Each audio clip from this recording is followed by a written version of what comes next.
ending the race to the White House. I am today suspending my campaign. Changing the outlook for the GOP race. A special weekend for Heat fans. UD career means a lot to me. Honoring a legendary player on home court. And marking a new beginning for a family after suffering the loss of their loved one. These stories and more coming up on Newsbreak.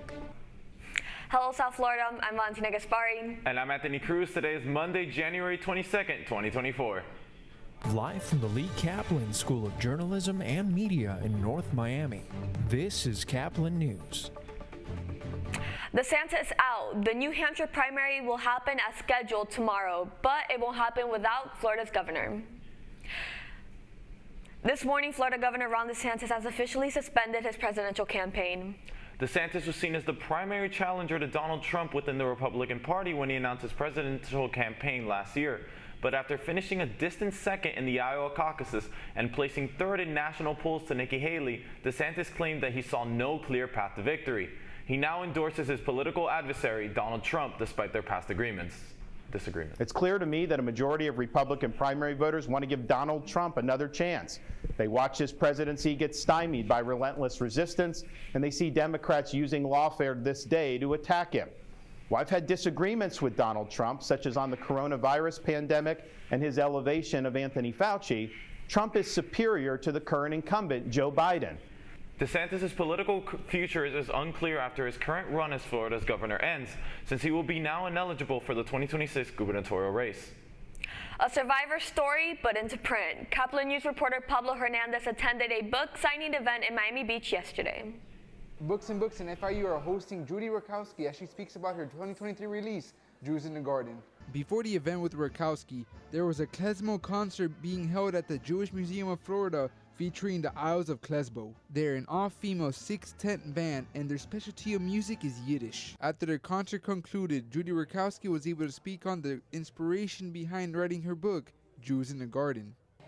So I grew up not knowing much about what happened to my family in the old country, and I was curious. No one talked about it, and then I became acquainted as an adult, as a young reporter, with my cousin Sam, who survived the Holocaust.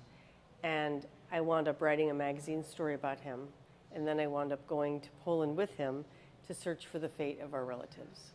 For 30 plus years, Rakowski and her cousin Sam traveled between Poland and the United States as they tried to find out her family's past. At the end of the journey, Rakowski felt like her life had changed.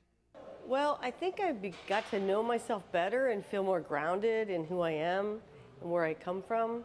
And I think that's what a lot of people are searching for, connecting to who you are and, your roots. Rakowski's determination to find out about her family's past is something that should be applauded worldwide. If you haven't already, go check out Judy Rakowski's book, Jews in the Garden. For Caplin News, this is Pablo Hernandez. The Centers for Disease Control have declared an end to the salmonella outbreak linked to cantaloupe that affected more than 400 people in 44 states. Last Friday, the CDC announced the conclusion of the investigation, revealing that tainted cantaloupe, including the Machita and Rudy brands, was sold in Canada, causing over 160 cases and 7 deaths. The FDA warns to check frozen cantaloupe for recalls and discard if uncertain.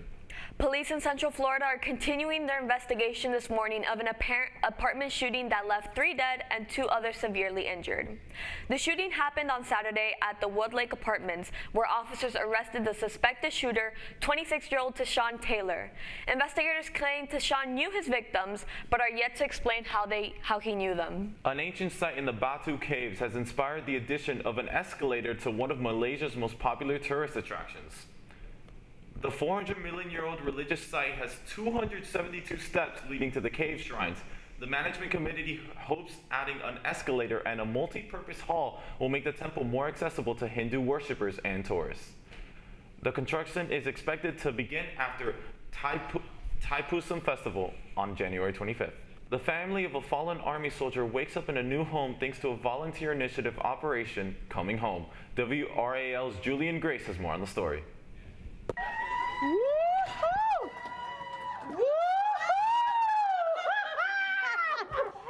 It was a day of celebration. It's beautiful. They came with new keys and a new home. You feel good? All right. You feel good? You feel good? All right. It's been a long road for Ava Bradley and her children. See, back in 2008, her husband, Staff Sergeant Wantre Bradley, was killed while serving in Iraq. His death left Bradley a widow and their children without their father. While we honor the sacrifice paid by Staff Sergeant Wantre Bradley. But today, the Purple Heart recipient was remembered. And not to be forgotten in all of this was the family he left behind. Volunteers with Garment Homes built the family this brand new home in Fuquay Varina. We thank God. We thank everybody that had anything to do with it. We appreciate everybody. Everybody. The donated home is part of Operation Coming Home, a mission to help injured troops and families of fallen service members. God bless America, my home, sweet home. And after the singing and ceremony was done, Bradley took time to reflect on what this beautiful home means to her family. It shows that they appreciate what their dad, my late husband, did. It shows that we're not alone, you know, that they see it. And they love us too. It may seem like we're starting over, but we're just continuing this journey in another neighborhood. That was WRAL's Julian Grace reporting. Juanti Bradley was in Iraq when he was killed on his second tour of duty. The Heat in Orlando trying to turn a losing streak around. That's still ahead, and so is the story. He's what represents the city of Miami, working hard to be where you want to be. Number 40 hanging from the rafters in the Kaseya Center. A ceremony to honor Udonis Haslem. Newsbreak will be back in just 2 minutes.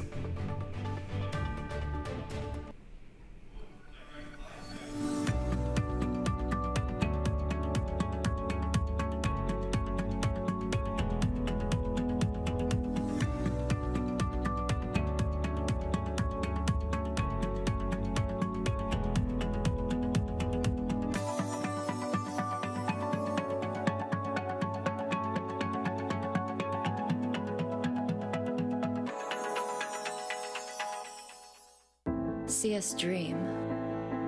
See us remember. See us protest. You matter. Your feelings matter. Your identity matters. Everything about who you are matters. See us fight back. See us rebuild. See us shatter stereotypes. See us inspire.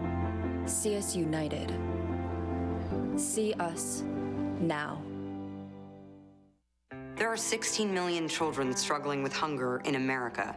That's 1 in 5 daughters, sons, neighbors, and classmates who don't know where their next meal is coming from. Yet billions of pounds of good food go to waste every year. It's time we do something about it. Feeding America is a nationwide network of food banks that helps provide meals to millions of kids and families in need. Visit feedingamerica.org to help them feed even more. Together, we can solve hunger. Together, we're feeding America.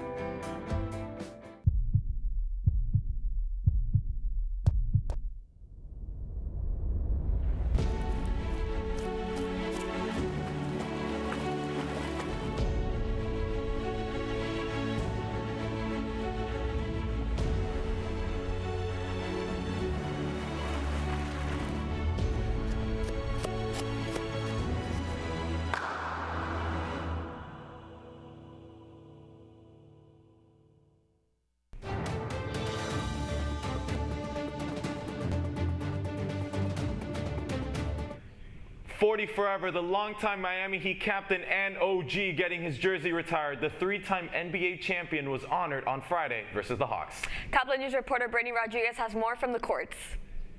Miami fans packed the Kaseya Center Friday night to watch beloved Heat lifer Udonis Haslem's jersey get lifted up to the rafters. Fans in attendance were reminiscent of Haslem's career and what he meant to the franchise and the people of Miami. UD career means a lot to me growing up watching Miami play. The passion he put into the game and just how much he leaves on the floor and how he supports his teammates. Haslam joined Heat greats Shaquille O'Neal, Alonzo Mourning, Tim Hardaway, Chris Bosh, and Dwayne Wade, who were amongst the many people in attendance to watch Haslam receive this massive honor. Haslam played 20 years for the Miami Heat, becoming only the second player in NBA history to stay with the same franchise for that long. Udonis represents the city of Miami. Where I was born and raised, I actually saw Udonis' whole career throughout my life. He's inspired me from someone that came from basically D1, undrafted. He's what represents the city of Miami, working hard to be where you want to be. Finishing his career with 3 NBA championships, fans can be reminded of his impressive career when they look up to the rafters of the Kaseya Center. With Caplin News, I'm Brittany Rodriguez. This morning, the Heat lose to yet another Southeast Division team after starting the year 11-0 against them. The Heat's offensive struggles continued this game as they were held to a season-low 87 points, and Orlando outscored them 54-36 in the paint. The final score was Heat 87, Orlando 105. The Heat will look to brush off this 3-game slump when they face the Grizzlies at home on Wednesday. You're watching Newsbreak, and we're coming right back. How prepared is your family if a tornado shows up at your doorstep, or a flood, or a hurricane? You can't just turn away a natural disaster. That's why it's important to go to ready.gov/plan now. It has the tools and tips you need to make an emergency plan with your family. So if disaster comes knocking, let's go. You'll be ready to help keep your family safe. It's just a pizza. Yes. Make a plan today.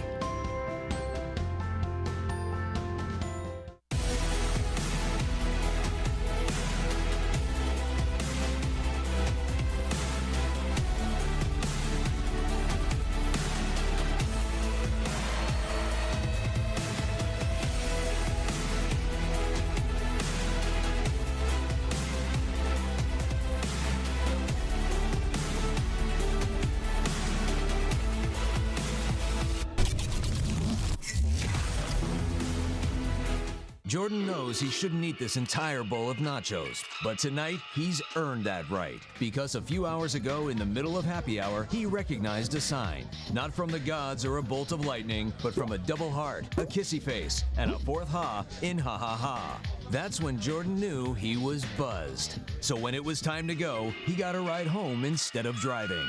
Be a legend like Jordan. Recognize your buzzed warning signs and get a ride home. Buzz driving is drunk driving. I help our fellows design their paths as creative entrepreneurs. My experiences serving startups, creative businesses, and cultural organizations, and my journey as a queer mixed immigrant with Haitian and Arabic roots, inform the co-creative environment we foster at Radcliffe. We leverage our collective diversity to encourage the building of lifelong personal learning networks and mindsets that stimulate continuous innovation.